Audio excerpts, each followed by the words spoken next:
आज राज्यातील काही जिल्ह्यांमध्ये विजांसह पाऊस पडणार आहे. 5 मे सकाळचे साधारणतः 9:30 वाजलेत आणि सिस्टीम जर पाहिलं तर विदर्भातून एक कमी दाबाचा पट्टा दक्षिणेकडे विस्तारलेला आहे. त्यासोबत एक चक्राकार स्थिती राजस्थानच्या आसपास आहे आणि त्यातून एक कमी दाबाचा पट्टा पूर्व भारतापर्यंत विस्तारला आहे. या दोन्ही सिस्टीमच्या आसपास आज पावसाचे वातावरण हे अनुकूल राहील.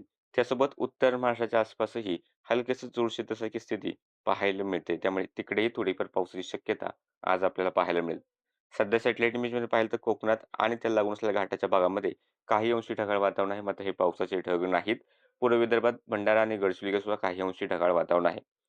त्यानंतर जर येत्या 24 तासातील अंदाज पाहिला तर येत्या 24 तासामध्ये साधारणतः अमरावती, यवतमाळ, वर्धा, चंद्रपूर, गडचिरोली, भंडारा, गोंदिया, नागपूर, वर्धा या जिल्ह्यांमध्ये मेघगर्जनेसह एक दुसऱ्या ठिकाणी पाऊस होण्याची शक्यता आहे.